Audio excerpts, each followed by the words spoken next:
Hello, everybody. Welcome back to How Come? It is Christmas Day, so Merry Christmas to those who are celebrating. Happy holidays and happy birthday to How Come, which came out on Christmas Day, the first episode of all time. I just dropped and I said, hey, world, Santa's coming and I am not. We are back. Since Sabrina Carpenter did a Christmas special, this is a Christmas special about Sabrina Carpenter that we recorded for Patreon like 3 months ago. And I was like, I don't know if I'm ever going to put it out, but I re-listened to it and I was like, what a fun little nostalgia trip down memory lane. And also, yeah, it's just about the pop girlies and freedom of sexuality via pop music. And I really like it. So I hope you guys do too. And I hope you're having a great holiday season and that this inspires you for the upcoming new year. If you're like, hey, what the hell? I would have listened to that episode months ago. Patreon.com/howcome. That's where we put all of our stuff that has video and is unedited and is really fun. If you want even more sex, next episode is going to be fucking nuts, and I know that you will love it. So this one, we're starting out a little, it's been a while. We haven't had sex talk in a few months, so we need to ease in. So this is the lube up episode, and then next episode, wear a harness. This episode features some of my favorite pop girlies, our dear sweet Robyn Kennedy, and hilarious drag queen, pop culture aficionado, my friend Poutine Levine. So happy to be back and enjoy. How come? How come? How come I can't achieve? How come I can't achieve? I'm rolling up my sleeves. I'm rolling up my sleeves. Oh baby, I believe these guests can help. 'Cause I can't do it by myself. I wanna jizz. Oh, also I forgot to mention, since this was recorded a while ago, I'll be like jumping in. You'll just hear me being like, hi, for updates that have happened since the episode. Also, the last 5 minutes, the sound is like really bad because Poutine's audio dropped. So I had to use like the file that smushes all the audio together. It just sounds fuzzy and weird, but it's not like a Frankenbite situation. It's just like, I don't love it, but the content is good. Be prepared for that. But it's just the last 5 minutes. Okay, bye. Hi. Hi. I love you. I miss you. This is crazy to see your little face. It's been too long. Totally. Can't just communicate through memes. Well, we've done pretty well. No, I know. And hello, everybody. Welcome back to How Come. Yes, welcome. This episode is going to be short and sweet. Ooh. It's a little bonus episode because I have been obsessed with Sabrina Carpenter, as you know. Mm-hmm. She is flooding my TikTok. I think she's flooding everyone's TikTok. I don't know. Is she not? She's huge now. Because I've asked other people, I'm like, how do you feel about her? They're like, yeah, she's fine. Oh, she's big here. Yeah, no, I know she's big, but I feel, well, we'll discuss who she's big with. Okay. Anyway, I thought due to her short and sweet tour, in which she is so unapologetically horny. Yes, she is. She deserved a little shout out. Mm-hmm. But before we get to Sabrina, let's catch everybody up with Rob. Am I just going or are you going to ask me questions? Because I feel like if I go, I'm going to be here for like half an hour telling everyone everything that doesn't need to be said. I can direct some questions. Yeah. Let's pretend I don't know the answers to them. Yeah. Here we go. So I think short and sweet would describe most of your previous relationships. True? I would say so. Well, definitely short. Some of them not so sweet. Yeah. Short and sour. Yeah. Short and sour. Some of them very sweet. And you are currently in a relationship that has lasted how long? I think it's like a year and a half now. Congratulations. It was Congratulations. It was like, I think it's July officially, but like our first date was May. Mm-hmm. So we kind of just celebrate every month. And I do think we've told the listeners about your girlfriend a little. Yeah. I think the last time we recorded, I was like just starting to see Yeah. her, I think, which shows how long it's Yeah. been. How did that come about? Honestly, it was a bit mad because I had like the relationship I was in previously, the situationship, the whatever you want to call it, the not so good one, had ended. It was kind of like an on and off toxic ending, not good for either of us. And I was like, just on the apps, like, oh, I'll just like see what I can do. If I go out with someone, I go out with someone, but I wasn't like looking for anything. And then one night I was just like swiping, and I had matched with this one girl on Tinder and sent a message, and she didn't respond. And I was like, what? This is like annoying. This was a great opener. It was like the cheesiest, cutest opener. Do you remember what it was? It was something like, I don't know, like cute date loading, something to do with whatever her bio said. Like, it was really sweet. And then I got no response, and I was like, what? And then I was on another app because, you know, you got to play the field. I was on all of them, and I saw her again. So when you're on her, the dating app, it kind of like shows you a preview of who's liked you. So you can kind of like cheat the dating apps and be like, I know this person hasn't swiped on me. I'm not going to get a match. Or like, this looks like the person that has, and it's like blurred out. So you can kind of like. So you weren't just like getting irrationally angry at someone not responding immediately. Oh, yeah. Also, for those who are listening and don't know, her is a dating app for women loving women. Yeah, and non-binary people, yeah. And so you could kind of like see who was like liking you, and I was like, this is the same girl that I sent that message to, and she's liked me. And I was like, so why is she liking me on all these apps if she doesn't want to respond to me? She's busy. And so I like well, she says, anyways, so I swiped on her, and it was a match, and I was like, it was like 11 p.m. on a Saturday night, and I was like, let's go for a cheap drink tomorrow. That was like all I said. I was like, I'm done with the cheesy cuteness. That's on Tinder. You missed that.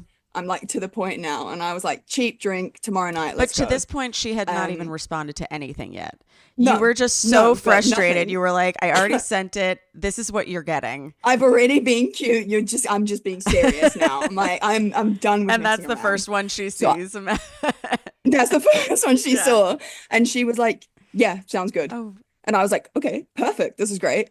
And so she was like, where do you want to go? And I was like, oh, like totally up to you. What about like somewhere in the area? And I was very smart. I was like, I want to do it close to my house. I am not going far. And Robyn's still in the UK, FYI. Yes. And so I suggested an area that was like really close to my house because I was like, I don't want to walk to the other side of town. I'm not going far. So we went somewhere that was like 2 minutes from my house. It was quite far from hers. You're like, you've already made me had like a horrible day. I'm not walking.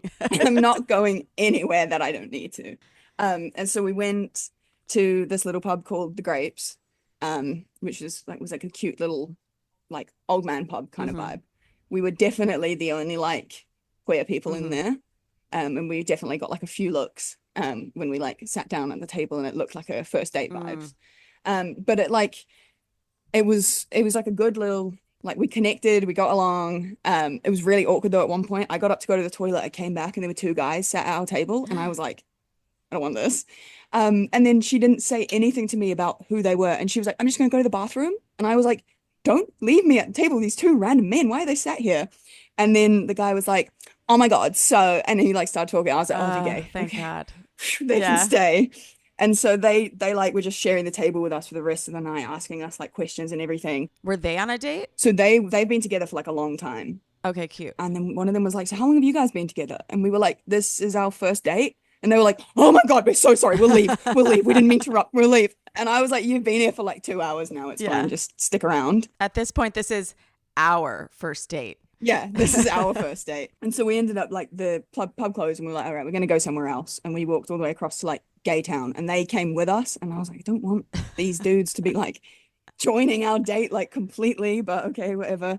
And one of them had like lost his ID, so we were like, oh, we're just gonna go into the club to like have a wee, and we'll be back. And we just went and didn't come out. We just went and had a drink and stayed there. Good to ghost other people on your first date instead of the person. Yeah. And so we just went into this one club, and that was where we had our first kiss, of course, in a gay club. Cute. Where else? It was like a Sunday night, so there was like nobody in there. And we just stayed there until like that club closed at like 4 a.m. or something. And then I walked her back to her house, and I was like, I'm just going to drop you and go home. And then naturally she was like, come in. Wait, so you ended up at her house? Yeah. So we did walk. Wow. I know. But we got there, and she was just like, come in. And I was like, you know what? I will. I think I will. I will. And then, you know, the rest is pretty much history. Mm-hmm. I got home the next morning and I saw my flatmate. I was walking down and she was going to work and I was just getting home and I like yelled out on the street and she couldn't believe it that I was like just coming home then. She was like, "So it went well, I guess." I was like, "Yeah, I think so. Not bad." And now you guys are flatmates. Yes. Yes, this is our room. When did that happen? Like over the course of the relationship, how many months in? We didn't U-Haul, which is good. U-hauling's fine, but it is fine, but we didn't. We kind of did.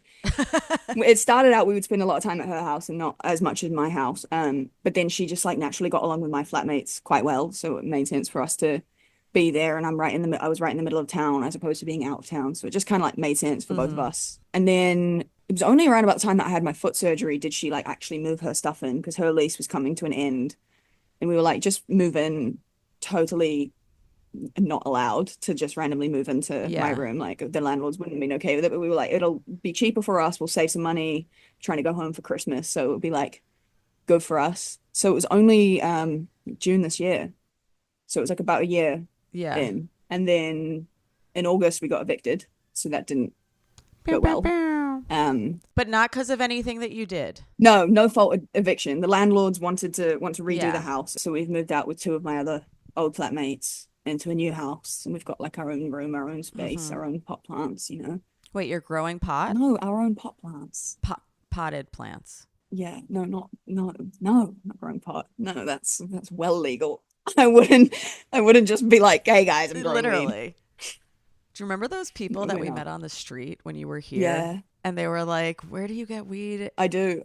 Really? I still have him on Facebook. They were from the UK, and they were like, "Where'd you get weed here?" We were like, everywhere. But then when I got here, I got it from them. It was good. It's kismet. That was my hookup. That was how I get my bad habit going. Yeah. It was good. Well, so congratulations on all of the above, by the way. Love your girlfriend. She's an angel. If I can't reach you, I DM her. Me too. Yeah, that was so funny. She was like, Remy's missing. And you low-key look like sister girlfriends. Oh my God, I know. Everybody says that. And everybody was like, you guys kind of look related. And I was like, I don't see it. And then every so often I catch a glimpse of just Emily. And I'm like, oh. Emily. Robyn's sister. Yeah, no, they have the same color hair. They got different color eyes. But then like sometimes from the like back, like when I'm looking just at the hairstyle, I'm like that. Like, I kind of see Emily, and I'm like, it's not good. Like when I posted her on my story one time, I had so many of my friends being like, I fully thought it was Emily, and I was like, oh. See, I've never thought Everybody Amelia looks like Emily, but now I'm like, whoa, it sounds names. similar. Yeah, but yeah, I think I would never say she looks like your sister because that is weird, a different thing. I more think she looks like you, which is a very normal thing. Yeah. A lot of people date people who look similar to them, even in hetero couples. Like I think Ben and I have started to look even more alike as we've been together. And if I had never gotten my teeth fixed, we'd both have a gap. If I'd never gotten my nose fixed, my nose looks like we look alike too. So no shade to sister couples, brother couples, sibling couples, unless they are by blood. I know. Well, that's what we're really worried about, is that I'm going to do like an ancestry test and find out that like her uncle's my granddad or something weird. Like her granddad looks very similar to my aunt's brother. Different names, different people, but they also look like they're the same person. So we're just like, we kind of need to do a bit of digging. You should. But I mean, it sounds like we can have biological kids. So. But still, incest, not best. No. Okay. I didn't hook up with my prom date because his last name was my grandmother's maiden name, and my mom like took me beforehand and was like, "Don't risk it, just in case." Yeah, that's fair. All right, let's get to little Sabrina. Yes. How did you first learn about Sabrina Carpenter? I watched her on Disney Channel in 2014. In Girl Meets World? Yeah. I also watched that show because I loved the original and I wanted to see what it was about. And I didn't watch the whole series, but I remember thinking she was great. Yeah. Poutine just messaged. Did you see? No. Saying what? I'm feeling unwell, but I'm going to shower and maybe be able to do it at the preferred time. Interesting. Okay. Yeah, so I remember I had seen like Boy Meets World very like occasionally, random episodes here and there because it was like obviously before my time, but like we didn't have Disney Channel much when I was growing up. It was like a very specialist thing we'd get when Yeah. like the Rugby World Cup was on and mum wanted sports or whatever. So it was like after my time watching like wanting to watch Disney Channel that I saw Girl Meets World was coming and I was like, oh well, I remember like the old one. I kind of enjoyed that. I had a little crush on Topanga. I was like, this is sick. Oh, wait. Speaking of Disney, because I was watching the Lizzie McGuire movie the other day, and now this reminds Oh my me God, of yeah. you and Amelia. In the final scene, when Lizzie and Isabella are like singing together, there's this like palpable moment where it like feels like a sexual tension. Like Isabella's like, you can do it, Lizzie, you know? And Lizzie's like, and I trust you. And I texted you, I go, what if Lizzie and Isabella kissed? And you go, I probably would have come out soon. yeah. It's true, you know? Yeah. That would have like changed the course of like a lot of things. That movie was like a monumental part of my childhood. If there was like queer representation in that, I would have been like 6, being like, yeah, all right. I'm not just a tomboy. Don't you think, well, like biologically in the movie, they are not related. No, They're just like No. two girls who happen to look alike. Mm. They should be together. they could. They could. They should. But then also, it reminds me of, have you seen Sex Lives of Yeah. College Girls? Oh, yeah. When Leighton's That with girl who looks, Tatum, and they're like the exact same. Oh my God, don't get me started on Renee Rapp. I love her. She's She's whole pass, amazing. for sure. And like almost every single card I've written Amelia, I'm like, I love you, but I also love Renee Rapp. Like, if Renee Rapp asked me, you know I'm going. wait, when like, did you guys first say I love you? Oh my God, it was dead cute. I can't remember the exact day. I think it was like August. It was just after we were like official. It was like a month into being official. I was like, yeah, I know. I took her on a little walk and we sat down on like this little bench in front of the water looking at like one of my favorite buildings and her buildings and everything. And I just like looked at her and I was like, I think I'm falling in love with you. And then she was like, I think so too. And I was like, well, actually, I think I am in love with you. And she's like, And I she think was so like, too. I think I'm in love with you So too. cute. We think so too. Ah. And then she actually bought us a little lock to put on the fence in front of that, but they're doing roadworks in front of the bench. So we were going to do that on our 1 year anniversary, put a little like forever lock, because there's locks all over the fence there, but they're fixing it up, so we haven't been able to. So we're saving it. We're hopefully going to do it. That's so soon. cute. Anyway, okay, so back to Sabrina. So you and I both saw her for the first time as an actress, as a little child, as a teen. And I was like, because I was like the same Yeah. age as her. I think she's like maybe a little bit older than me, and I was like, oh my God, like this is great. I like that she was like a little bit of a bad girl, because obviously like Riley, Riley was like, yeah, she was giving like Selena Gomez and Wizards. it was like the one was like Yeah. a good girl, and then there was that boy Lucas, and I was like, I kind of had a crush on him, but I had more of a crush on her, and it was really confusing for me. I remember being like conflicted watching it, being like, this guy you're supposed to find attractive because he is like the attractive character, but I was like, but it's, would you call that but bi it's panic her. though, or would you call that compet? Oh, maybe. Like how do you how do you see yourselves these days? I don't know, you know, because I still maintain fluidity. Yeah. Okay. But I think a lot of like retrospectively looking at a lot of the crushes I had on guys, it was more of like an admiration.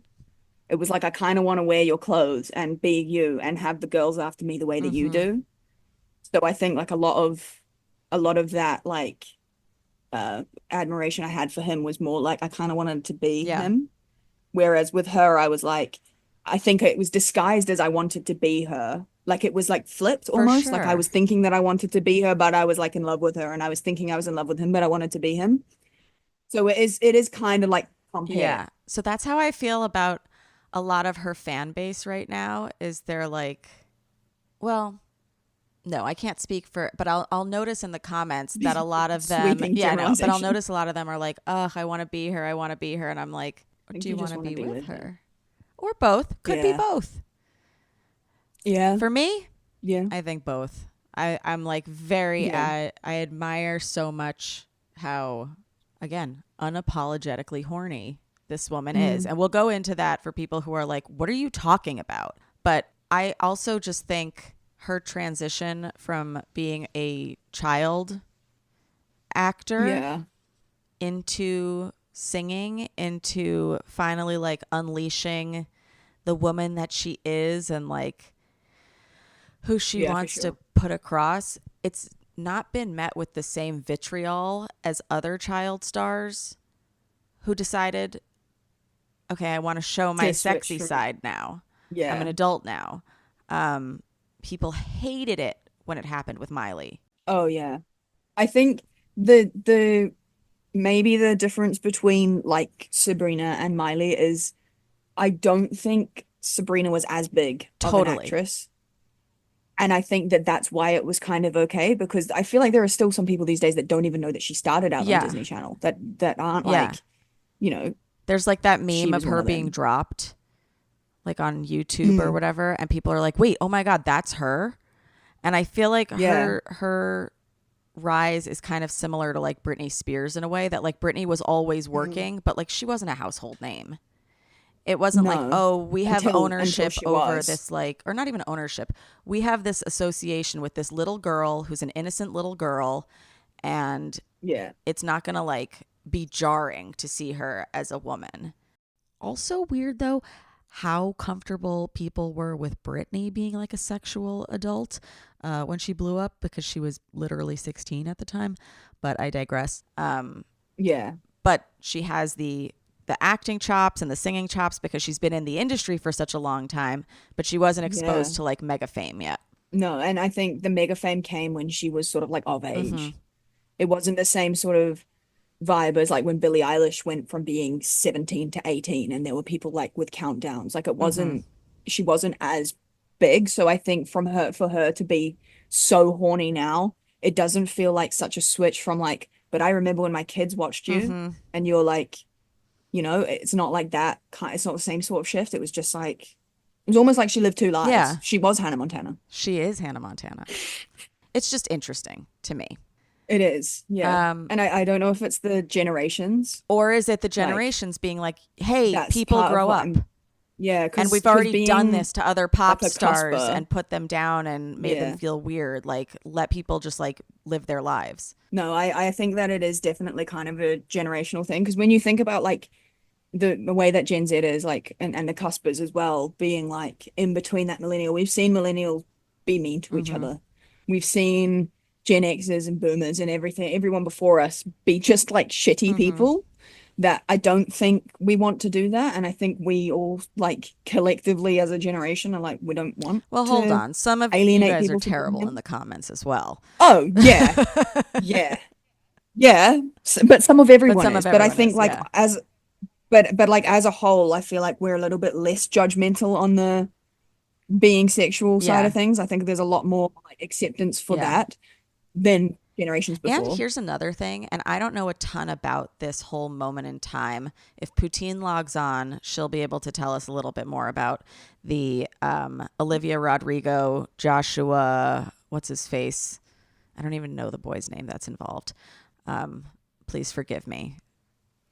Sorry to this man. Wait, what were you talking about, sorry? You know all those songs that Olivia Rodrigo wrote about? Yeah, about Joshua Bassett. Yes. Apparently, Sabrina is the one that he went with after. And so there's like... You're probably with that blonde girl. Right? Oh, yeah. And she's the blonde girl. And she talks about her being older than me and like more experienced or whatever. So I didn't really know... I didn't realize who Sabrina Carpenter was at the time. Like I didn't make the connection. Again, she wasn't very famous. She was working a lot, but I was just like, oh, okay, so it's some other girl that was on the show with them. And I remember hearing about that drama, and obviously like everyone was quote unquote team Olivia at that point, because you got to choose sides, right? Yeah. I remember you being like, these people thinking that they're like discovering Billy Joel or whatever, whoever the artist is in there. You were like, they didn't discover it, and you were like angry about that line when that came out way back then. And there's some Olivia Rodrigo song that she was like, you know, Billy Joel because I introduced it Yeah. to you. And now you're like singing it together. And now What you the fuck guys is sing it going on? together. Yeah. And I'm like, doesn't everyone just know Billy Joel? Like, Yeah. but yeah, maybe that. But I really want to go see Billy Joel, but the cheapest tickets for him here next year are like $200. Cheapest, like 200 US. Well, Most expensive, here's like a tip about $500. Billy Joel tickets. If you do get the cheap seats, They'll take you to the front and put you on the screen. there's a chance that they'll take you in the front and put you in the screen. Because that happened to me. I know. Yeah. I tell everyone that. Okay. Because I'm like I didn't realize how much of a Billy Joel fan I was until like I moved to this country and I was like, I love every single song of this man's. Like I know them all. How do I know them all? My parents have played them for years. Yeah. No, you But know I'm them like, I love because them. Olivia Rodrigo. Because Olivia Rodrigo told me Yeah. who he was, and it's such a deja vu. Yeah. That's the song that it is. Yes. By the way, I love her too. is I think she's great. And I think all of that music, any music really written out of heartbreak, I'm like, go off. But because of that drama, I think Sabrina Carpenter was painted into this like bad girl, other woman light. Mm. And she may have been. She may have been the other woman. At the end of the day, though, isn't it on the person in the relationship who's to blame? Like, it's him. And Poutine will come on here and be like, no, he's amazing. Stop. And I'm sure he is amazing, too. Sometimes when you're a teenager, you have a bunch of weird relationships and they're not meant to work out. Yeah. But This is true. yeah, so I don't fault any of them in that situation. But I do think from the public perspective, it put Sabrina into this already sexualized thing before she had sexualized herself. And maybe that's why a bunch of us love her being so unapologetically sexual now, because it's like she's taking it back instead of having it thrust upon her. Yeah. I think that is part of it, for sure. And she is so like almost like in control of her narrative, where I feel like a lot of pop stars kind of lose that, or it gets taken before they get a chance to claim it back. And I feel like she's very like outspoken and like setting people straight a little bit, being like, no this or no that, or you know, In just what being regard? like honest. Well, I was watching an interview that she did with the Apple Music guy. Who's that? And because Apple Music has like a whole like podcast where they just interview people. And she was talking about how people were giving her shit because she was like thinking she invented espresso. And I know this isn't like super horny, but she's like, I didn't invent it. But then she like leans into that a little bit, and she's like, I'll be walking around, I'll see a coffee shop and they'll have a sign that says espresso, and I'm like, oh my God, they're a fan. And I think she's That's just funny. like, she's not like taking the hate. She kind of like turns it into like, I don't know, like power. Like she uses it to fuel her almost. Like she'll be like, yeah, you think I'm horny, I'm gonna double down and be like extra horny. Or you think I'm like thinking espresso is mine, well yeah, of course I'm gonna like make a joke about it. And I feel like she just like takes it head on rather than letting it like influence her. Does that make sense? Do you know what I mean? Yeah, I'm just trying to think of other, like, if she's spoken about actual relationship stuff. She did go into relationships a bit in that interview. I'm trying to remember what she said. She just talked about how like a lot of her relationships were short and sweet, and sometimes that's the best way for them to be, and they're still like super meaningful. And I don't know. She just is the type of person that I feel like will just tell you how it is. And I don't think she's like too asked about what people are thinking. I think she's quite like confident in herself to be like, yeah, this is me, like it or don't like it, I'm still gonna be me. Yeah. I'm still gonna be horny. I'm still gonna, you know, put Barry Keoghan in a music video, and then, you know, what if we break up? You know, Well, like I don't know. so I feel like she's just very I like think forward. was a commentary from her, because here was another situation with her current boyfriend. Hi, it's me.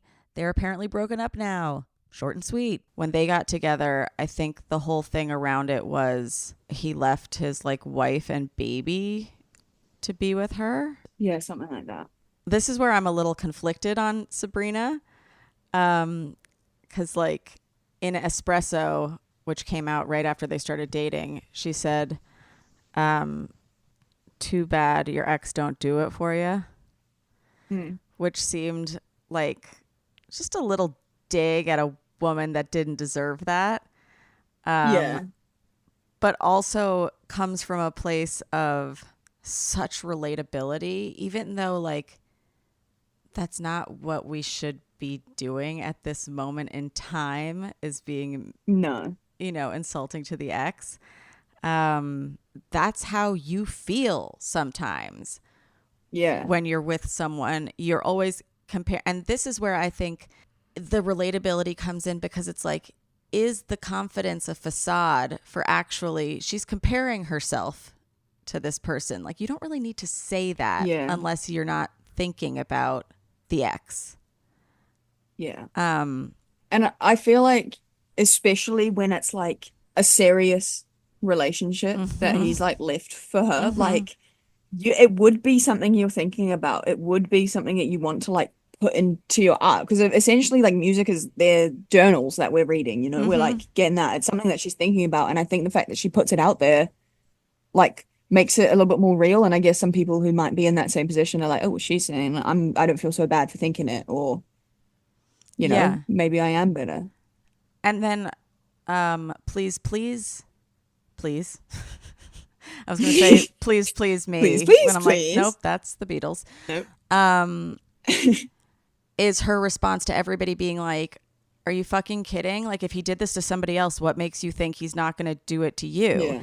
And that video is her basically being like, I do think he potentially could do this to me, and I do know how fucking mortifying that would be. And if it's going to happen, at least I'm going to use him in my art. I'm going to get this Oscar I'm going to get the nominated check. or winning actor to be in this video. Yeah. And so then at least it'll be part of like my canon.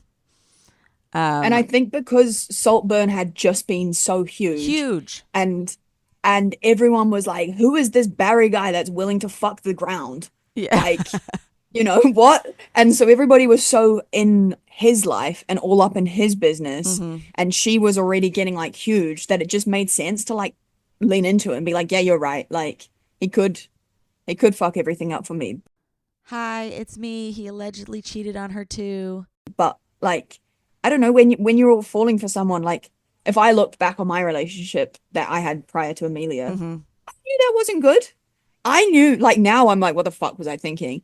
But when I was in it, like, you're in it, you're seeing it, you've got your rose tinted glasses on. That's why Miley Cyrus has that song. Like, you aren't seeing what everyone else is seeing. And I think everybody was trying to get so up in her business that when she wrote that song, she was kind of like, yeah, right, fuck off. Like, I know you're not telling me anything I don't know. Yeah, no, it's like, no, I think about this. Yeah, I know, I agree. Like, heartbreak is one thing, my ego's another. Yeah, I beg you, don't embarrass me. Little fucker. No. What's the radio edit? It's like little sucker or something. Something like that. Something stupid. But yeah, so then, and I'm going to get off of her being the other woman in a second, but I do think it's like, it unfortunately makes her so relatable, because for whatever reason, and I think it's just like the misogyny that like seeps in our culture, we always are mad at the other woman instead. And so she has this other song, heard you're back together, and if that's true, yeah. Taste.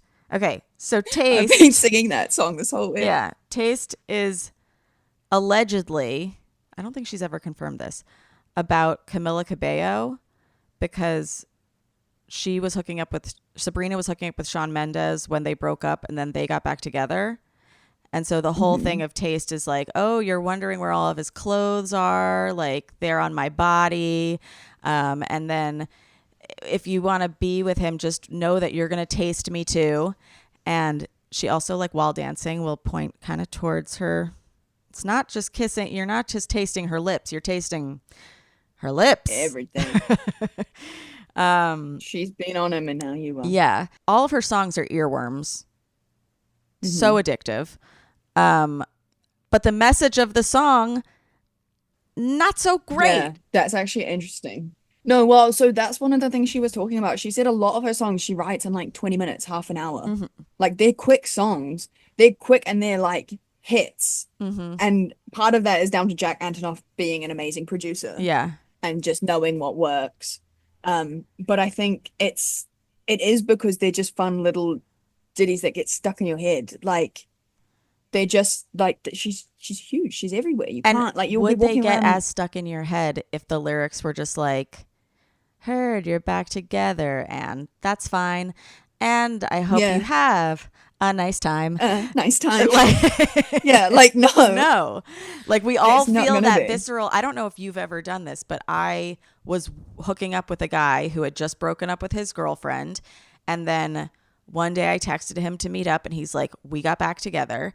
And for the longest time, I'm like, I hate her. Like, and I would compare myself to her. And like, I saw them at a wedding recently and they have kids. And I still think about, I don't like this guy. But it's like, I guess the comparison of like, why not me? Yeah. And for people with like a lower self-esteem, why? Yeah. how could you stop fucking me? How could you? Well, I guess it makes sense. Why are you treating me like this? Yeah. So how can I take this other woman down a peg when it's like, it's not about her, really? Yeah. It's not even a direct comparison. Some people are just better in different relationships. Yeah. Anyway. And I think some people bring out different things in each other. Yeah. And I mean, if like say you were talking about attachment styles before, if your attachment style doesn't match up to theirs and you counteract each other, it's not like a negative reflection on you if all of a sudden they meet someone who does match their attachment. Like, there's so many things that go into making a relationship work that it might not be your personality. Like, no, those two that ended up together, they are so secure, you know, and they're meant to be together. Yeah. And I was a blip. Like, just not important at all. And that doesn't mean anything about me. That just means something about me in the context of their relationship. But also, like, you probably played like an integral part in their relationship because obviously, like you said, they broke up and then he was with you. And then, you know, maybe he was like, I want something forever. Yeah. Like, maybe without you, they wouldn't have gone back to each other. Oh my God. Like, I definitely wasn't somebody that was like you. opening up and whatever. Like, I was still trying to play games. No, he probably wanted someone serious. Yeah. Yeah. And so, and being with you made him realize that. And like, he probably is so grateful for you. And you're over here being like, oh, fuck that bitch. And she's probably thankful for you, you know, being like, thank God she wasn't ready because, I mean, what if you were and then he was with you, you know? She might not think of me great either because, again, misogyny runs in the water. But maybe she does. Maybe I should say hi next time we see each other. Yeah. Just be like, you are welcome. Yeah, you are so welcome. How am I leftovers? That would be really appreciated, I'm sure. But yeah, so that song I think is like incredibly relatable and she's just so cute when she sings it too. And that's another thing about her is she's just so cute. Like, yes, she's very sexy, but she's so cute about it. And like, I think that's not why she gets away with it. There's lots of sexy singers that like people just love for their like raw sex appeal. But I think it's why she's such a girl centric audience that we're like, oh my God, she's so cute. Like, I just want to put her in my little pocket. And then surprise, she's singing about sex and wanting to do like many different positions, which if you guys haven't heard Juno is a song by Sabrina Carpenter that is all over my feed. And she's just so funny because it's like, I might let you make me Juno. And the first time I heard it, I was like, is she talking about the teen pregnancy movie? And yes, she's saying, I might let you get me pregnant. And it's like what? Kids will be singing this song, having no idea what it's about. Yeah. Like when we sing Grease Lightning and it's about making the girls cream, like it's going to be one of the songs in 10 years. They're going to be like, what? Yeah. But in Juno, it's like, it's so beautiful because it's like, adore me, hold me and explore me, mark your territory. I'm so fucking horny, which you don't usually get horny and pregnancy in the same song. But I love it. I love it. And then the most iconic part of it during this tour is she's been saying, "You make me want to try some freaky positions." And then she will do a position on stage and go, "Have you ever tried this one?" And so far we have reverse cowgirl, doggy style, laying down flat, laying on the side with a leg up, standing with a leg up. Takes balance. Yeah. There's one just bending over. What did they call it? The TikTok that you sent? Oh, they called it the Kama Kama Sabrina. Sabrina. Yeah. She does different positions every night to the point that they're calling it the Kama Sabrina. Because obviously she did the same sort of thing with Nonsense Outro. Where she would like fit that into each. And so it was like relevant to the places she was going. And I think like that's one of the things that people absolutely love about her is that she like changes her music to fit the place. Yeah. And it's like a new show. So when you're going to the show, you could go like 3 nights in a row and you're getting a different show. And somebody was like, when Sabrina's in Paris, she has the opportunity to do the funniest thing. Yes. Bring 2 guys out for like an Eiffel Tower. So good. I've also been seeing videos of people being like, these are positions I want Sabrina to do. Yeah. I mean, she's got like a lot of nights to do a lot of positions. There will be like a whole book written after this. I just feel like if my mum took me to Sabrina Carpenter's concert when I was like underage and they were doing like 6 positions on stage, she'd be like, I don't think you should listen to this artist anymore. Well, yeah, no, there was one video of somebody with their dad and everyone starts screaming, "I'm so fucking horny." I would melt, shrivel away. Okay, so the remainder of positions since we recorded: laying down with legs up together, normal cowgirl, a bridge, like on your back, lifting your butt. One with her leg bent that looks like a dog peeing where she's sitting on her side. A truly great position.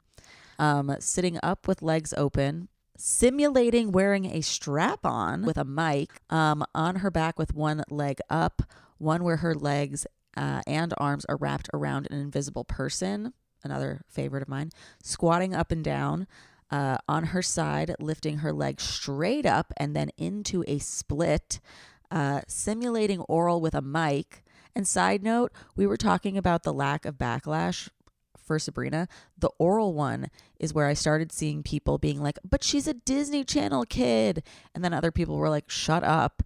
Because Trump, who is the elected president, literally had mimed doing the same thing with a mic at a rally. And like, he wasn't even cute with it.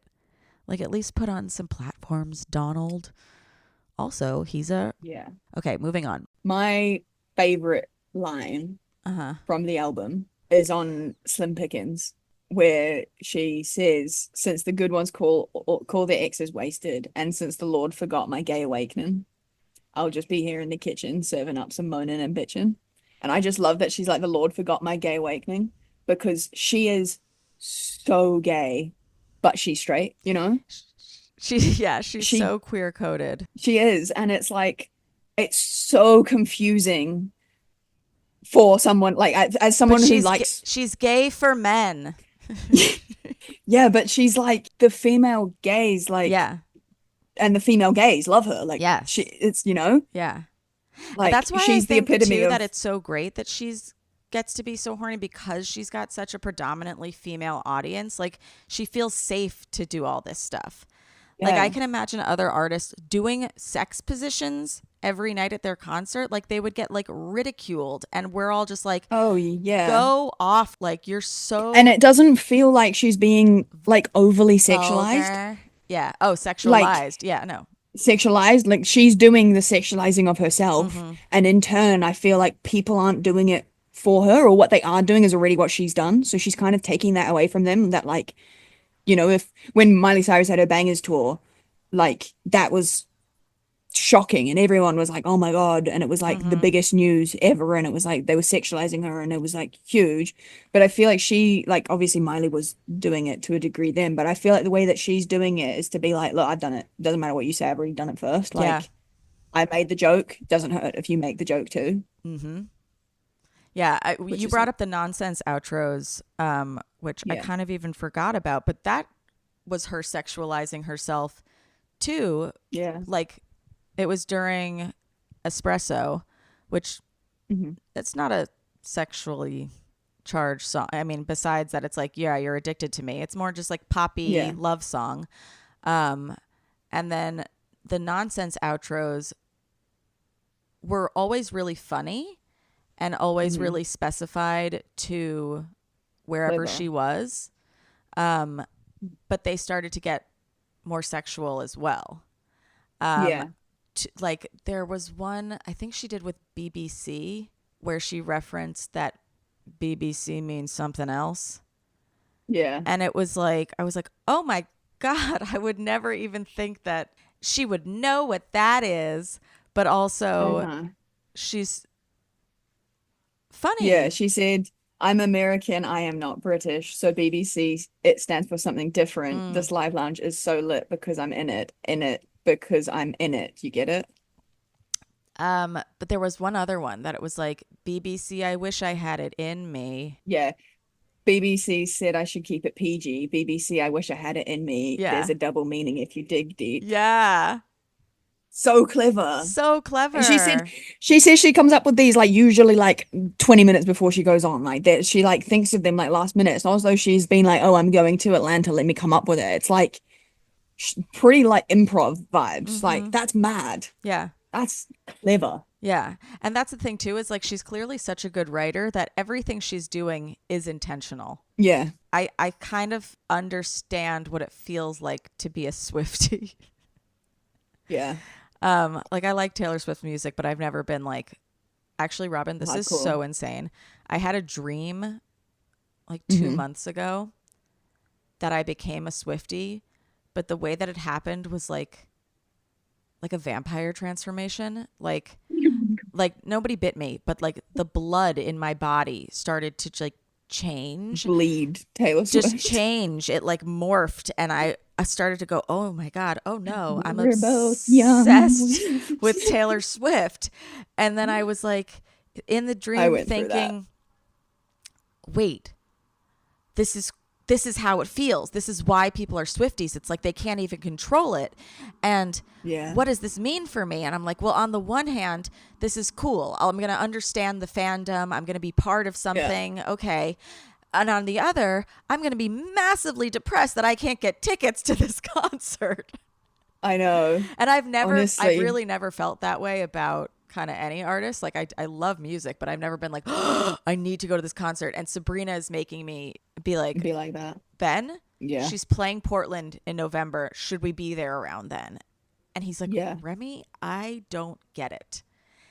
And I'm like, how could you not? Like, but it's interesting to me that he doesn't get it. Swiftie-esque. Well, because I think she's for the girls. Well, you say that, but this guy that I work with, Nathan, he's a bigger Sabrina Carpenter fan than me. Actually, that's true. Our friend Danny's obsessed with her. We have this thing at work called Wings Wednesday, and he's always like, I'm working late because it's Wings Wednesday. And he will sing that every Wednesday. Like, he doesn't work with us anymore, but he's like the biggest fan. I would walk in and he'd be like, oh, go on, put it on. And we'd have like, please, please, please, then espresso, then taste. And we'd just have Sabrina Carpenter mix on all day. And it was like his choosing. And then we've in turn made everyone else a bit of a fan because we've played it to death. But I think she's a bit for the boys. Yeah, I think she's the girls, gays, and nays. I think that's her. No, but our friend Danny, who's like a straight guy. Here's what I think Ben's issue is. He doesn't love an earworm. He kind of gets mad about it. So like Murder on the Dance Floor, objectively great song. He hates it because it's playing all the time. It's everywhere. Yeah, and I get that, but they're good. I love an earworm. The reason keeps me alive. The reason that some of these songs are so earwormy is because this is what Jack Antonoff was saying, is he was inspired by ABBA in making the songs.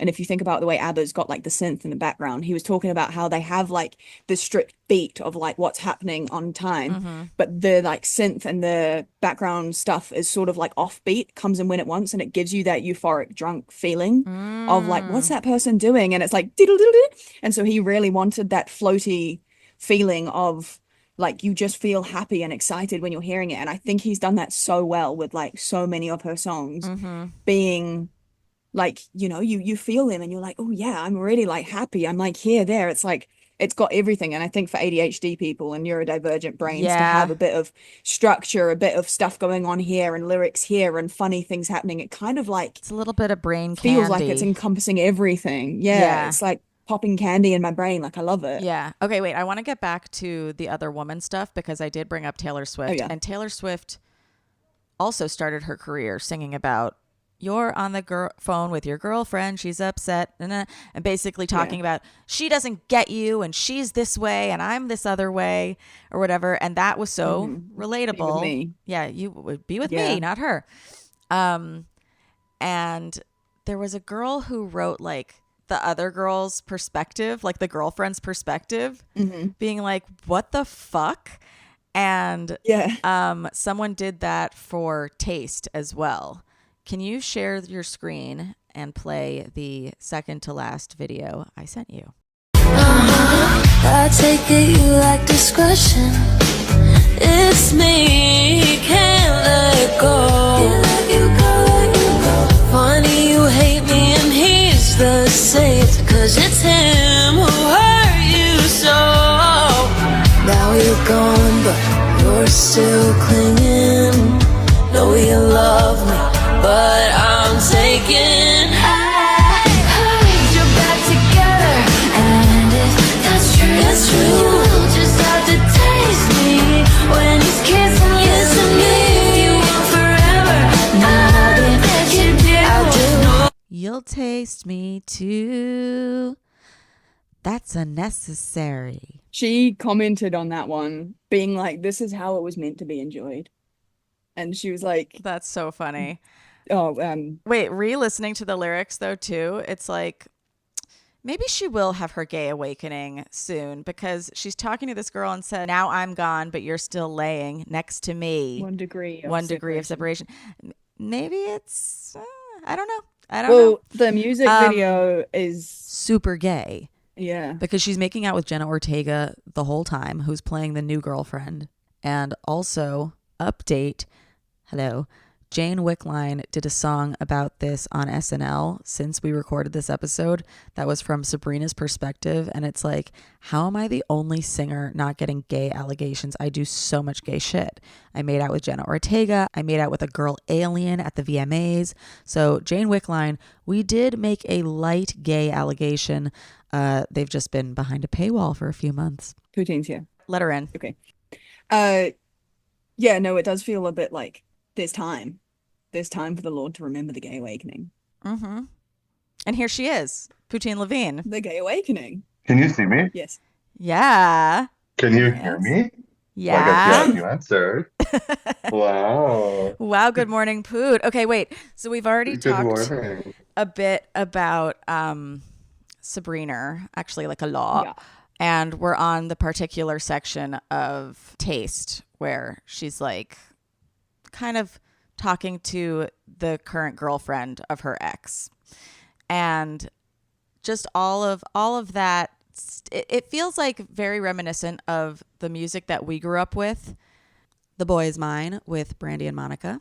Like Avril Lavigne being like, hey, you, I don't like your girlfriend, you know, like where it's like blaming the woman instead of I thought you were referring dude. to like rap beef.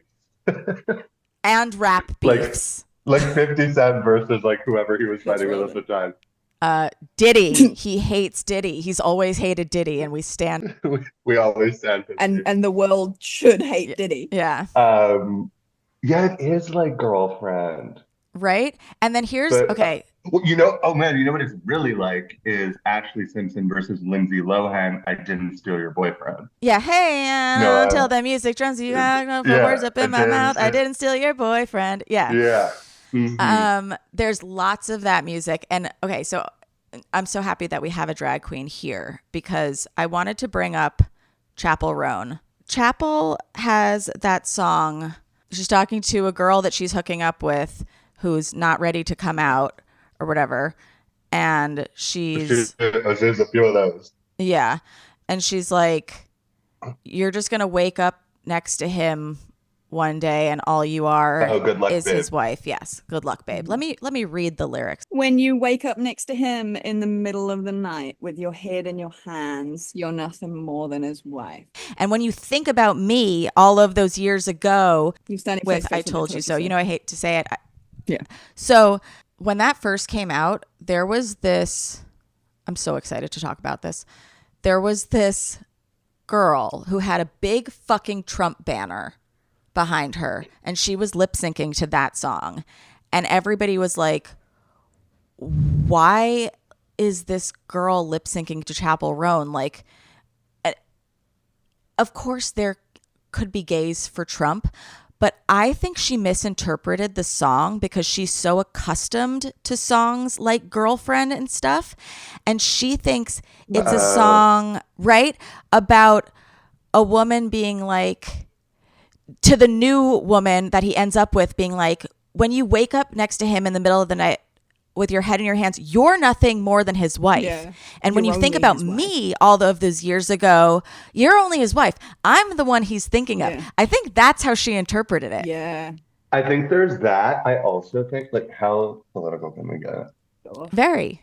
I think there was the component of, remember Chappell refused to go to the White House in protest of the ongoing funding of the genocide in the Middle East. Yeah.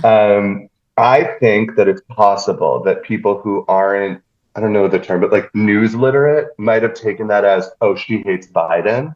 So she must be pro-Trump. And at the time she hadn't said, I'm voting for Kamala. So I think that there was maybe multiple things going on, but I don't know when that happened. I think this was before that. Okay, so then ignore me. No, but that's But that is an Okay, the only reason I thought that was because remember years ago, this is still off topic, but when am I ever on topic? Remember years ago when before Taylor Swift had said anything political, white supremacists thought that she was like their queen. Yeah. I think that people think that I think that people just automatically assume that anybody they like is for them and agrees with them until stated otherwise. Yes. Okay, but then back to your point, because now we'll go back on topic, to Chappell, there's so much misinterpretation and misuse of her music by people that, look, her music's for everyone, But lately I've been back on my leaving mean comments under videos that deserve it. Robyn, And I one will of be them- scrolling through that. Instagram and I will see a Poutine comment that just says STFU. And I'm like, what is going on? To be fair, I went through a phase of leaving bad reviews for like everyone that pissed me off.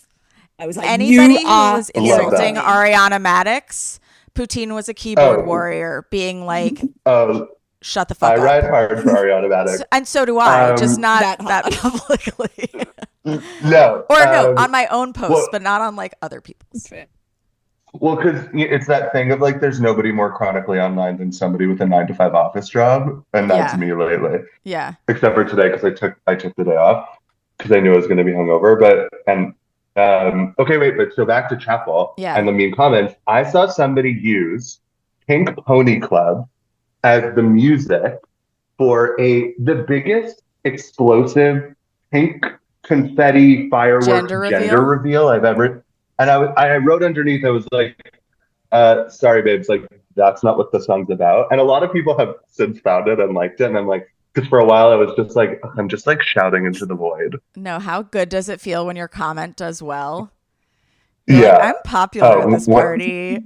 my most popular comments are always me attacking the men of Mom Talk. Wait, but sorry, not to get you off topic. What were you talking about that girl who misinterpreted Chappell? Yeah, no, I was just saying, just relating it to all of the other songs, which when she misinterpreted it, I believe, I was like, oh, that's so funny because she probably grew up with Avril and Ashley Simpson and early Taylor Swift. And not to mention the biggest one of our childhood, Lindsay, Hillary, Aaron. But did Lindsay and Hillary write music about it? I don't think so. I think so.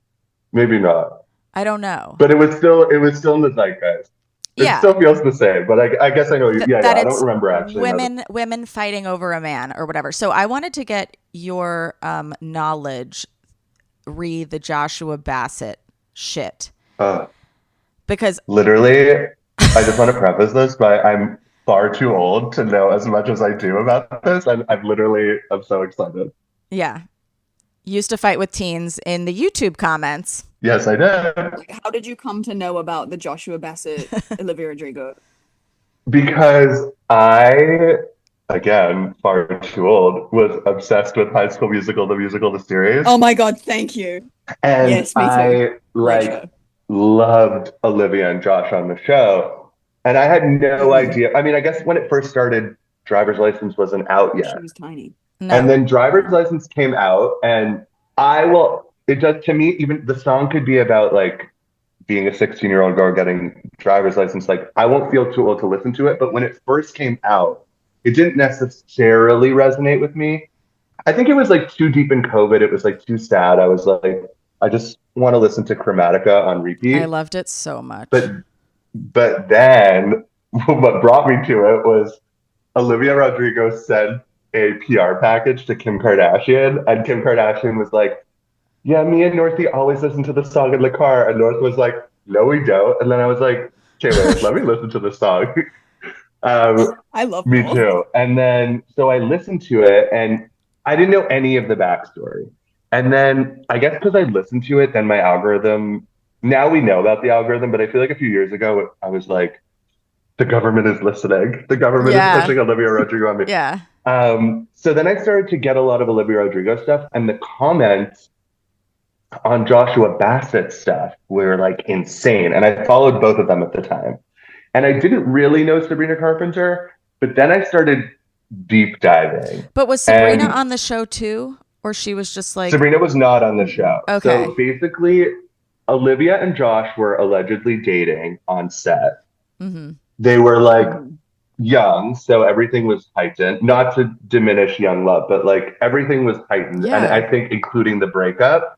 And then from what I understand, he claims there was no overlap. I don't know that Olivia Rodrigo believes that, or I think she might think that even if there was an overlap, he then got with Sabrina Carpenter too quickly and publicly.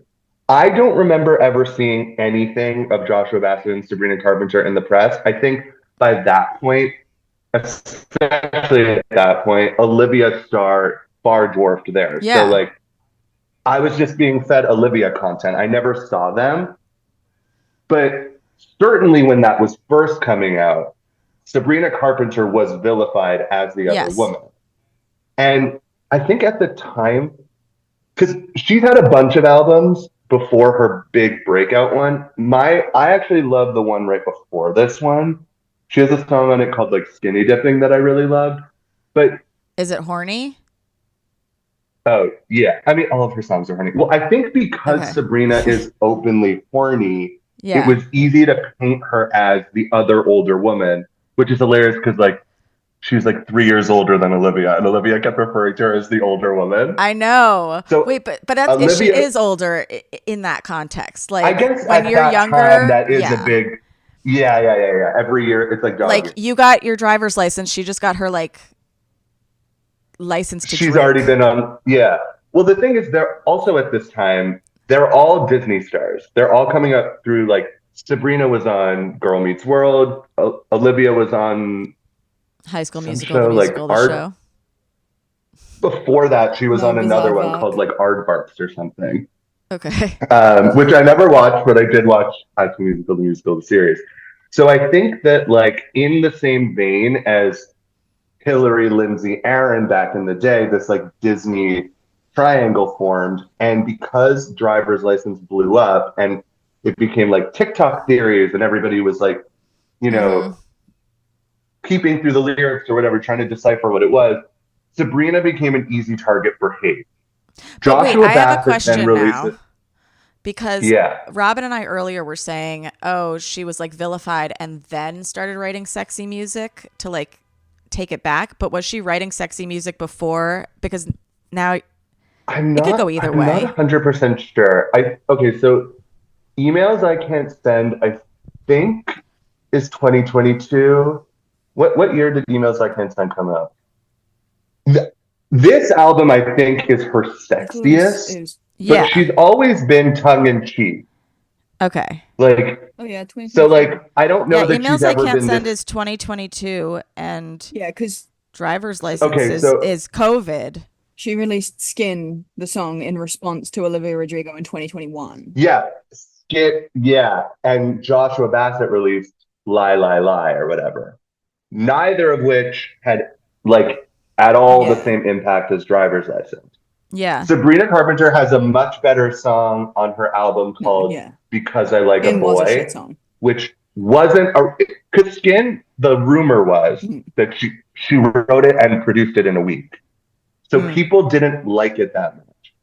Then later on, Because I Liked a Boy came out, and it's all about like she references getting death threats. Like Joshua Bassett would then later release a song called Crisis where he refers to his mother calling him because he gets death threats. Joshua Bassett went to the hospital because of the stress of the fans hating him. It became this like insane thing between the three of them. And it ended up in a weird way blowing back on Olivia because people felt like you could stop this, but instead you're just not saying anything and your fans are attacking Josh and Sabrina. Then at the time, Sabrina was like, I mean, she had been around for a while, but she was like not a big name. Like, I don't think that Girl Meets World was big. I mean, I don't know people in the target demographic for it, but I don't think we both watched it, but I don't associate her with it. Like I was like, oh, there's that little girl. Right? Yeah. I think also like it was things that hit during COVID hit like so nothing much else. harder. You know? Yeah, everyone was so, and not in a derogatory way, but mentally ill. Online. Like literally, any mental illness you already have. I got ADHD and COVID. I deaded friendships. I like was the most wild online person. I mean, I was 32 fighting for my life with 16-year-olds in the comments on Instagram over Olivia Rodrigo. 32. I was 32 at the time. I would write on my stories being like, you people are insane. Like anybody who was like traveling during COVID, I was very judgmental about all of that stuff. 30 minutes ago, I just was texting somebody about somebody for how they were partying during COVID. I was like, yeah, I can't believe you would even go for dinner with them. That's so like, I mean, I still don't respect them, but I was flagrant about it in a way that now I might speak directly to the person, or I don't know. The other thing was that nobody was seeing each other, so it felt very easy to like have big reactions to things and not have to deal with like the consequences. Yeah, exactly. So I literally came back to New York with my tail between my legs going, I'm sorry for starting that fight. And people were like, I'm sorry too. Can we be friends again? Like it was so... There are probably kids going into college right now that are like, yeah, a few years ago, this like 33-year-old drag queen just like really came hard at me over Olivia Rodrigo. And it really affected me. Like they're writing their college essays. Like that time a drag queen attacked me and my character. But you helped them get into school. I was like flying back and forth. Like I will admit, I was on everybody's side at one point. At one point, I was on Joshua Bassett's side. On one point, I was like, Olivia, I was like, she needs to end this, like in the comments. And people were like, it's not her responsibility. Now I kind of think they all fueled it because they were all being cheeky. I think that what solidified my view of like, I'm just going to enjoy this. I don't need to be this invested at my age was when Good For You came out. I was like, and then soon after Josh and Olivia were seen together, like at the High School Musical, the musical season premiere, which was obviously contractually obligated. But I was like, oh, all three of these people are like literally at the time Disney products. Yeah, like they're theater kids. Like they know what they're doing. I think nobody expected the death threat. And I think that Joshua Bassett ending up in the hospital is a real thing. Sabrina Carpenter, I'm sure, was sitting in her house, which I'm sure was a very nice house, but still, while Olivia Rodrigo is skyrocketing with songs that are like about them. I think Deja Vu also referenced her. Like, is that the one where she says the blonde girl? Yeah, I think so. Yeah. And then Skin says maybe blonde was the only rhyme. Yeah, like they were all going after it. But then like when Josh released that like 3 song, it was like Crisis, Secret, and I forget what the other one. Crisis was like literally all about like, this almost killed me and you said nothing about it. Like, and I think that like that it was sucks. just one of those things. It really sucks, but I still love Olivia. Yeah, but I still love them all. Like, that's the thing. I love them all. Well, Joshua What? Bassett, Is he you know the that he problem? like, well, okay, so then, and this is no offense to anyone's faith, he publicly came out as bi. That was also a big part of why I was like, oh my God, he's getting dragged as bi while this was going on. He, because he was doing an interview about how, and he was talking a lot about Harry Styles, and I guess he said that Harry Styles was hot, and then he was like, I guess this is my coming out video. So then that was the point where obviously I was really on his side. But then probably like not even a year later, my timeline might be a little messed up, but soon after, he then, I guess the hospital stuff happened, and then he got rebaptized, which is fine, obviously, but he did it at a church that's very openly anti-LGBT, anti-abortion, anti-all these things. He's become super religious, and his statement about like, oh, I didn't know the church felt that way was just like, basically, I didn't do my research. But when he did the baptism thing, he came out on stage with the priest, and I'm paraphrasing, but he essentially said, I was unwell the further I got away from Jesus in pursuit of truth, which I was like, are you referring to being bi as like a fake truth, like for clout? I got sicker and sicker. I fell to drugs, in pursuit of truth. And now I found Jesus Christ, and I'm telling you that like you can have this relationship with Christ and it'll fix all your problems. Then he goes to like the the Kids' Choice Awards, which is like a room full of kids and their parents, but like essentially kids. And he accepts some award and like goes on like a kind of religious rant about Jesus, like telling these like literal children, like, you're downtrodden, all the issues in your life, like these are 6-year-olds, Joshua. Like they have not experienced trauma it was just people felt like, why are you proselytizing to kids? So the narrative has sort of, I think part of that fed into, wait, Olivia and Sabrina are not the problem here. Joshua is obviously, there's something up with him. Not the religious thing. People, just at the end, the way that yeah. I feel like at the end of the day,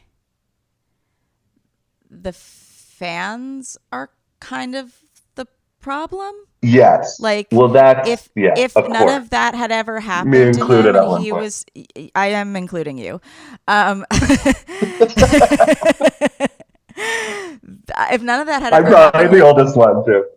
This would just be people like processing teen romances or like romances that happen, and they would go through it, and like it would be art and stuff, and the way that it was just art in the past, it wouldn't have so much like commentary on like,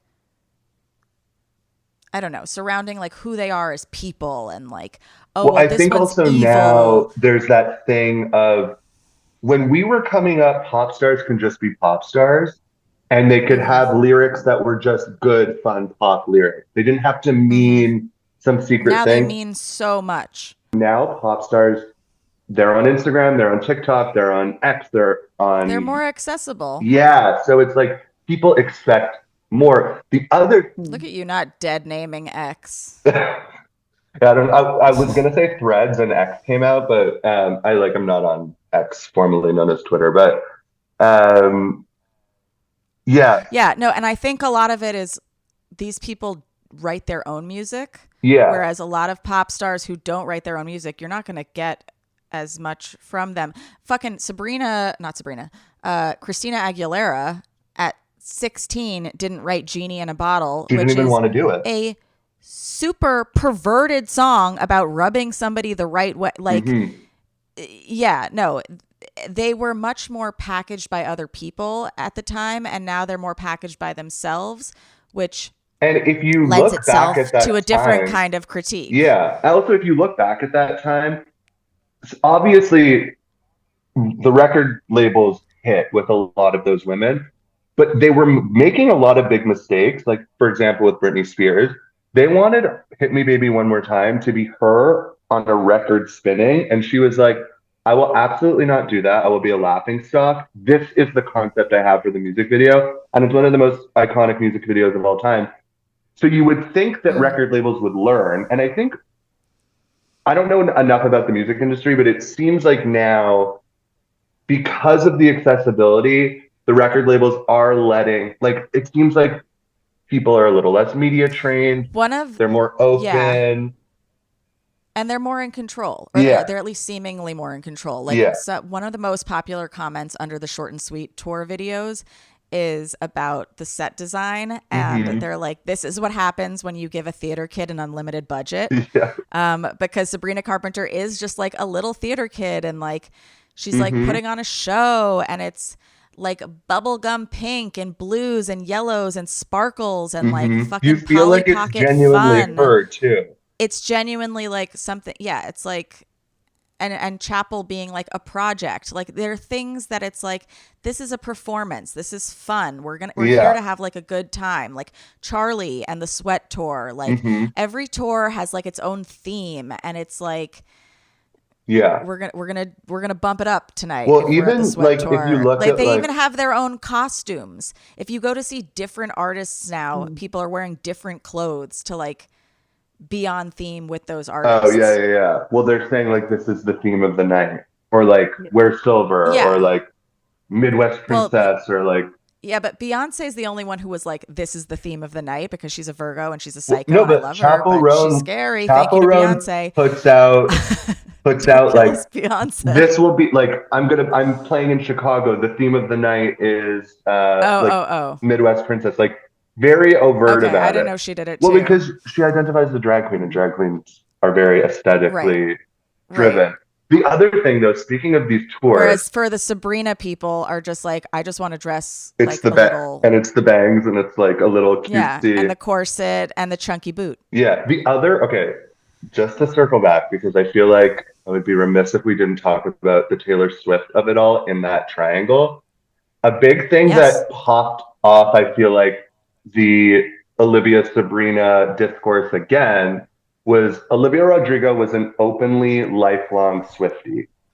They had their drama over a song. Taylor Swift's team, we don't know who decided to do it, sued Olivia for Deja Vu, saying that it was similar to Cruel Summer. She ended up having to pay her millions of dollars in royalties. What? So that happened. Then Taylor Swift launches the Eras Tour, which is like one of the biggest tours of all time. And who does she have open for her on a bunch of her? Sabrina Carpenter. And everybody felt like that was like a dig. And then it became this thing of everybody was watching reactions at award shows. And there would be interviews of like, people would be like, because at the time I remember there was an interview where this guy was like, Olivia, have you listened to Skin? And she was like, I've listened to it. And he was like, all right. I think it was like Australia. Like, but that was the end of it. But then they would ask her, like, have you listened to Midnight? And Olivia was like, I just haven't had the time to listen to it. I've heard interesting theories that that's so that she can't get sued if anything sounds similar. Interesting. But there was this whole new... But it's so interesting, too, that it's like... Women against women. Women against women. Yeah, and like using women. And even Olivia's is a little different. It's because it's like she was singing about the guy being like the girl saying that the guy hurt her by moving on so quickly. Yeah. But then by still bringing the other woman in, dragging her name down. So like, I would again, say I she don't blame drags anybody. These Joshua are literal the most. emotions. Yeah. Yeah. I think Yeah. her music is very drag Josh forward, but Yeah. because of the way that these people, especially Olivia and Sabrina now, are such like the main pop girls, a little reference that maybe like a sort of mid-tier pop girl like would say in a song might not become headline news. When Olivia Rodrigo makes a reference in a song, even if it's vague, millions of people are going to interpret it and it's going to become a headline, which will in turn launch stan battles, which is like what ended up happening. And you know what that started with? The Swifties, because the Swifties interpret everything. And I would not say just lyrics. Olivia and Sabrina are in the same sort of like family tree. Offshoot. Yeah. I happen to prefer both of their musics to Taylor, like music offerings. But Olivia and Sabrina certainly, even Chappell to an extent, they're using things from the Taylor playbook that work for them and making it their own. But whether you like her or not, Taylor Swift has sort of like commercialized or like made a like commerce system around what does this mean, or this is a sneaky drama, hint, this is secrets, and people used to hate on her and say all you do is write about your boyfriends, but it's like I'm writing love songs and my boyfriends happen to be famous. That's not my fault. Music do. Yeah. Like I think Stevie Nicks can write a hate song about somebody who's still currently in her band, and she sings it into his mouth, every night. Like that's what they do. I think the difference with Stevie Nicks, and I mean this, I'm just gonna say it, and then you can tell me if it's a problematic statement. Okay. I don't think that people care as much that Stevie Nicks does it because they don't sexualize her in the way that they sexualize pop girls. I think that because I don't know if that's correct. Okay. And here's why. Because Stevie Nicks was like extremely hot and sexual for the time. Okay. Yeah, I think she's beautiful. Yeah. Was it with you that we went to the concert and the whole time we went to Cyndi Lauper? Oh, and then later Cyndi in the Lauper. week I went to Stevie Nicks, and it was the best because it was all I saw 4 fights break out between drunk women. Like, oh my God. Was the best. Not this episode really is just about women fighting. Yeah, and which we don't do it. We don't want that. We don't want women. If you're gonna fight, let the fight be organic. Don't let it be somebody else fueling it. If women fight on their own, power to them. We just don't like it when it's the entire Housewives franchise. We love it. But isn't that also a little bit somebody else? It is. But I like to see how they work it out. Me too. And how they move past this. The best Housewives resolve. How do we move past this? Well, I think that we need an Olivia Sabrina collab. Ultimately, I agree. I need them to work it out in the remix, a la Charlie and Lord. Another great example. They would be amazing. And I mean, we have to wrap up because I have to do something else on Fort. But my final thoughts are everyone is so great. Sabrina is especially great to me right now because she is so unapologetically horny. Yeah. I am looking forward to all of the positions in the Kama Sabrina. I am looking forward to where else she places the kisses on her body. So far it's been tits, inner thigh, 2 on the butt, maybe 1 on the neck. I don't know. Where will the kisses be? It's very titillating. It's very exciting. The lyrics of Bedchem are the horniest fucking song I've ever heard in my life. And also, what a lyrical genius. Oh, speaking of her lyrics, when you listen to Skinny Dipping, it is like, it reads as like literally just like a play-by-play of a day. And to me, it really like, I don't know why I'm obsessed with it. It's just like, it shows how good she is lyrically. I'll have to listen to it. But Come Right on Me, I Mean Camaraderie. Yeah, it's good. So cute. Yeah. And then Let's Fulfill the Prophecy. Like, she's going to say let's fuck. And she's just so... What's the other one that she's so Where clever. Art Thou? Why Not Uponeth Me? I love I that. love I it. love it too. I love it. Yeah. And she kind of does write that one as if it's like the course of a day too, because it's like the day that we met, I was wearing this, we saw each other, I'm horny for you, I think we'd have really good bed chemistry. And then like you're just like, oh my god,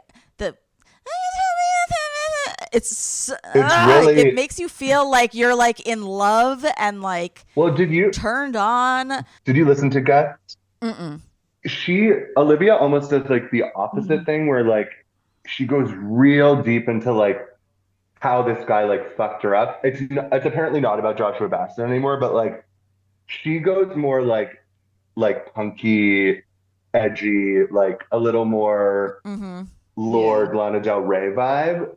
And I feel like emo alt. We need both of them at all times releasing music because they're kind of two sides of the same coin. We need women releasing music that makes you feel emotions. Well, I think this has been one of the best years for women in pop ever. Yeah.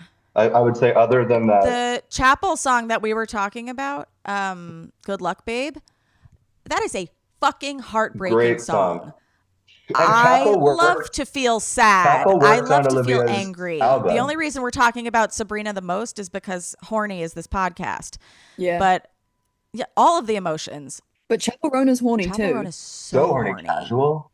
I never thought I would hear about knee deep in the. I know, knee deep. And you're honestly, eating me out. I never thought there would be songs about eating me out. Is it casual? Oh, she's gone. Oh. Anyway, gone. She's gone. Poutine has left the building. More final thoughts. Looking forward to Sabrina's tights. Oh, okay. She's back. I'll let her in to let her out. Looking forward to Sabrina's tights. She's got different lyrics on all of them. I'm so fucking horny. Just little things for people to wait and so they can see the same concert twice but then feel like, oh, we're still looking for something else that's going to happen. Yeah, it's so clever. It's such a good marketing strategy. I honestly, the people that are like above them in like business planning, how they do all of these things are insane. Their minds, I don't know how they. I think she's a huge part of it, honestly. Oh, Me no, too. for And sure. But like, I just don't know that how of they Chappell also and Yeah. Olivia. Yeah. I think that Again, going back to the Britney thing, they're let girls who young grew up, women be in charge of their shit. Yeah. and they grew up with social media. They grew up, I think, like 2000s is probably like the golden. I mean, there's been so many golden ages of like women in pop, but it's like they grew up with some of the greats as their like sort of this is what to study. And I think they're realizing now, like, oh, like I can do all that. I mean, Chappell Roan pulling back from the public. I know it has a lot of backlash, but for me, I'm like, she saw what happened to Britney. And you know what? If we saw that and we understand what happened, then let her pull back for a few months. I've pulled back from this podcast for a few months, not even for the same thing. Just sometimes if you're under pressure, you're not going to make the same quality of shit that you want. So let her go away. I think like almost a year. Yeah. Like, and I know what they're mad at too, but nobody's going to say the perfect thing about policy right now. And so the fact that she even said something is like pretty. Well, I've just found out that Chappell Roan's uncle is the Republican head of state from Missouri. That's not her fault. So No. I know. No, I know, but I think that could like attribute some of the because you Google her and it comes up with this guy, and then it looks like she's associated with Republican. because they're anti-Scientologists. Yeah, but I think that's where the like overlap might be coming from, because if you look at, there's nobody else in Chappell Roan's family except for this Republican dude. There's nobody else in her family. Yeah, no, but like on Google, when you Google it, superhuman abilities to think that Chappell Roan is at all conservative or like Oh my God, I know. There's not a bone in her body, a hair on her. No. But also, if you're looking to pop stars, and I'm not saying that pop stars' opinions don't matter, they matter, and they affect how I feel about people. But if you are looking to them to define how you feel, you don't have enough conviction in how you actually feel. You don't. Yeah. I think where they're important right now is, I mean, we saw it with Taylor Swift. When she said, go vote, hundreds of thousands of people registered to vote. It's a big deal. Obviously, we live in a polarized time, so we hope those people register to vote the way that we want. Yeah. But the right to vote is a hard-fought right, and I think that pop stars having an opinion and telling people, look, this is who I'm voting for, you should vote. I think you should vote this way, but just vote. I mean, they're not, I guess not just vote, because they're not saying vote for the other person, but I think when they're like encouraging them and they're saying read up on, see what you agree with, formulate your own opinion, because that's what I'm doing. I think that is kind of like what some people need, because some people might come from a house where the parents are like, I'm not going to vote, doesn't matter, also, it's been a long time since I was a teenager. I'm sure that there were things when I was a teenager. I'm sure there are things now that I don't know about or think about until somebody tells me or makes me aware of it. Oh my God. I forced my little cousin to make her MySpace song, I'm Not Ready to Make Nice by the Dixie Chicks. And she was like, why? And I was like, against George Bush. Yeah. But I think now that was just me as a teen, or it is just the Chicks, but that was just me as a teen telling her as a little teen what to do. And it's like, no, I should have been like, read up on why we don't like this man. Yeah. You know, like read up on what rights you might lose if someone is in office. Yeah. Hi, it's me. Trump won. So maybe people should have been more outspoken. What the fuck was I talking about? Anyway, so all of this to say, Sabrina's horny. Let Chappell go away. Let her make great music. Sabrina's horny. Let's keep supporting her. I want to go see her so badly. Well, this is literally just going to be me telling you other lesbians that I'm obsessed with lately. Okay. Caroline Kingsbury. She's very 80s pop also, but in a different way than Chappell. But I found her through the algorithm being like, if you like Chappell Roan, like she would post videos being like, if you like Chappell Roan, you might like this. Obsessed with her. There's I think she's out of Australia. Her name is just Charlie. She has a song called Worst Taste in Girls that I'm obsessed with. And then, those are really the two that I'm obsessed with right now. Okay, cool. We'll look into. Final thought on Sabrina being so horny. She's encouraging other people to be horny as well. There's a TikTok I saw where this couple said, whatever position Sabrina does tonight during Juno is what we'll do. Did you send me that? I sent it to you, yeah. Yeah. And you were like, I didn't know about this part of the lore. I did it. Yeah. Because I don't always think to watch like videos of concerts. It's all I do now. It's actually insane. Yeah, I mean, I'm just like, I'm happy for them. I'm happy that they're finding success outside of this beef. And I'm happy that I think just those three that we've been talking about, like Chappell, Sabrina, and Olivia, I think are redefining like what it is to be like a main pop girl and like what's okay to say in your songs. I don't need to change my lyrics because a 12-year-old and Charlie, listening I would to say too. Charlie just talking about cocaine absolutely every day. And let's add Troy in there. Why not? Talking about Troy. poppers and Troy's my little baby. See, I learned about Chappell Roan when Troye Sivan was boasting her up in like 2013 on YouTube, because I was like a big Troye Sivan fan. I went to his like first concert and everything that he was doing, and he was talking about this girl being like, oh my God, she's amazing, you should listen to her. And I like listened to her, and it was Kaylee Rose was what she went by back then, and only like 6 weeks ago did I figure out that they were the same person, and that Troye Sivan was like boasting Chappell Roan in like 2014. Insane. That's how I feel about Sabrina being the little Girl Meets World girl. It's like, I'm like, they're the same person, huh? There's this guy that I follow who breaks down music, and he like loves all the pop girls. His name is like Blake something, and he was reading because he produces also, and he was like, wow, this person, Kaylee Rose, is on like a lot of these Chappell songs. Like, good for her. That's so funny. I think I said it before, but Chappell Roan worked on Olivia's tour and opened for Olivia. Yeah. So it almost felt like, were we about to get a Taylor and Sabrina and Olivia versus Chappell versus each other? That would have been, yeah. And we know that Taylor loves to battle women in the press, so yeah.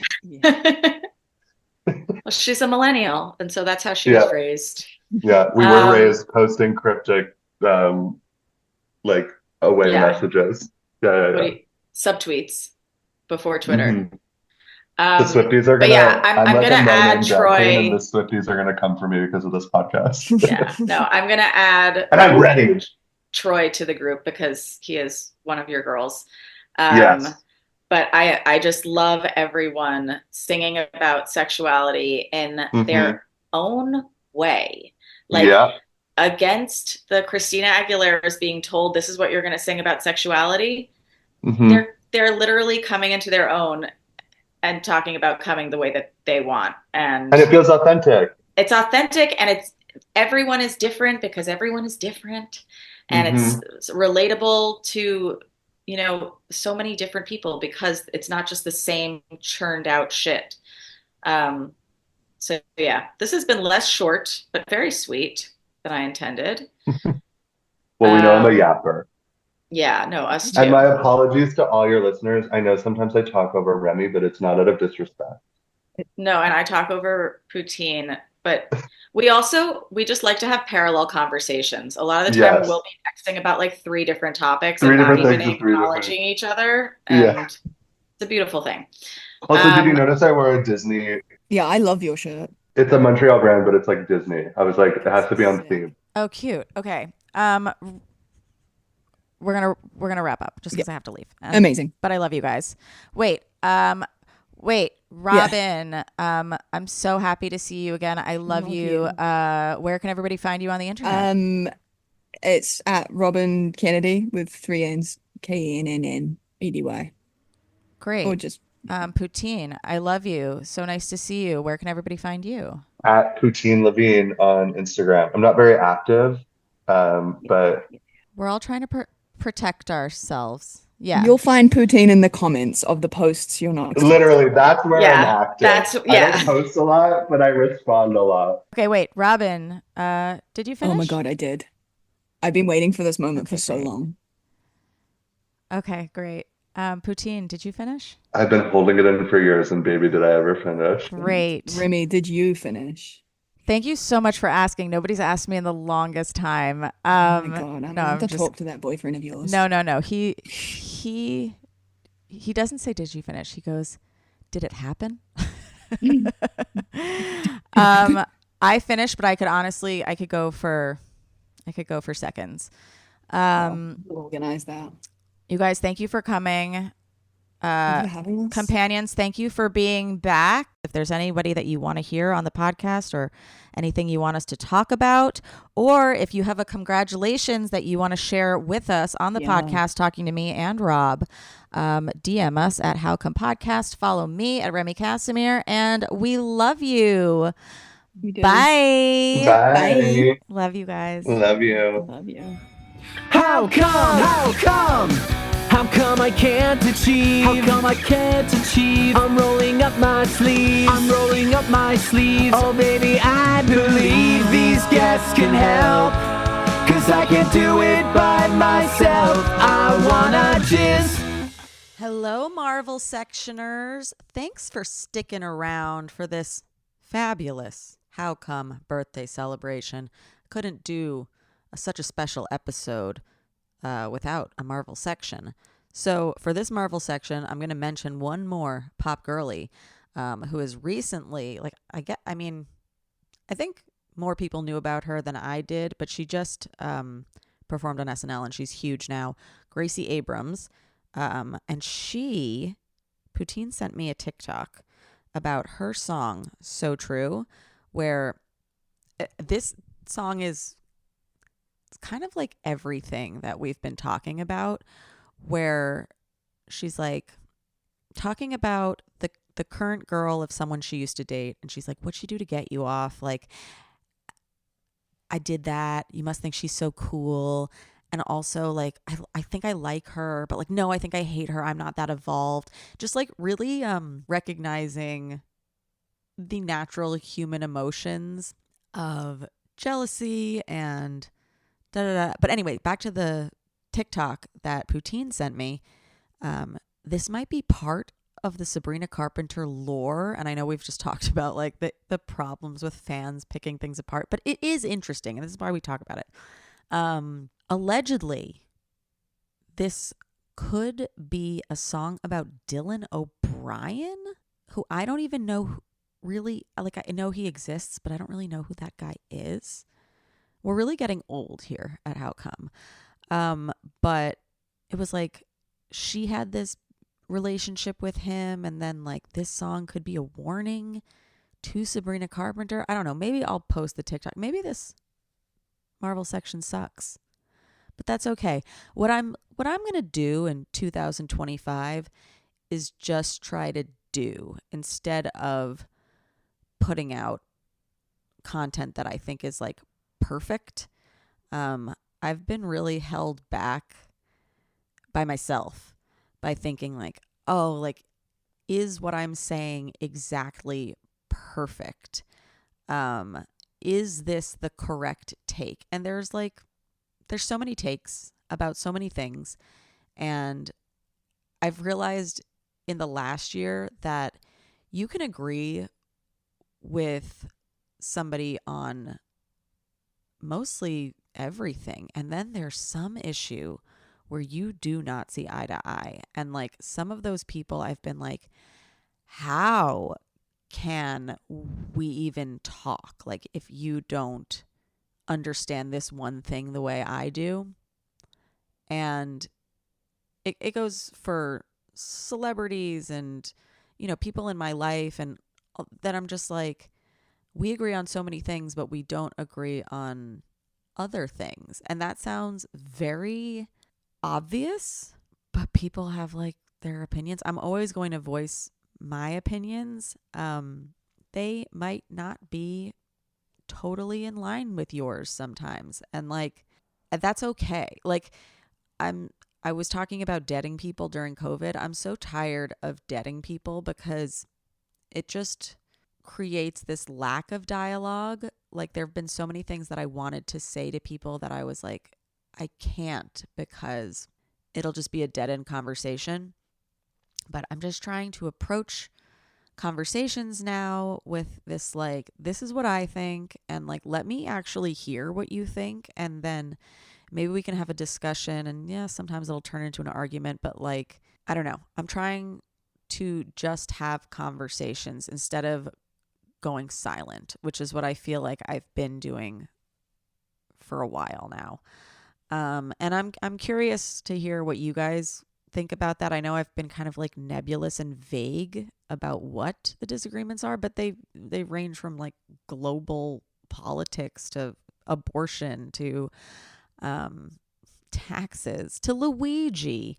Yeah, it's weird. You'll be getting along with someone so great, or you'll look up to somebody, and then like they'll say one thing that you're just like, that just like kind of changed my entire view of you. And I don't know. I think I'm not being one of those people that's like, can't we all just get along and like just be nice to people despite their opinions? No, it's like, still state your opinions, but maybe give people a little more grace, because you don't know what wormholes they've ended up in. And also sometimes hearing some of these conversations, you're just like, oh, like, you don't actually feel the way you think you feel, and or like you don't know certain things, or you learn something from them. Imagine learning from another person. Who knows? But yeah, past seasons of How Come have been a lot more structured, a lot more like topic based. And I think I'm just going to like find people that are interesting, that like I enjoy having conversations with, and I think have something to offer the podcast. And it'll be a little more loose. We'll still bring in science and facts and stuff, but I'm just trying not to hold myself to such a crazy standard that I don't think I fit. And I think I'd rather give you some content than nothing. And then if there are things that you don't agree with me on, tell me. And then we can have that dialogue and discussion and stuff. Because again, learning. I've literally learned so much from this audience, from saying stuff that I thought was really correct at the time that you guys have been like, that was fucked up. And then there have been some things that people were like, that was fucked up. And I'm like, it's not. I don't know. I deaded shows because I was like, that's not okay. And now I'm like, no, that was a comedy. So yeah, I'm really excited to be back with you all. And I hope you love the stuff that we're putting out because I'm pretty excited about it. And thank you for being here and being your freaky little selves or whatever kind of self you are and sharing your stories with us. It's the best. You're the best. And I'll talk to you soon.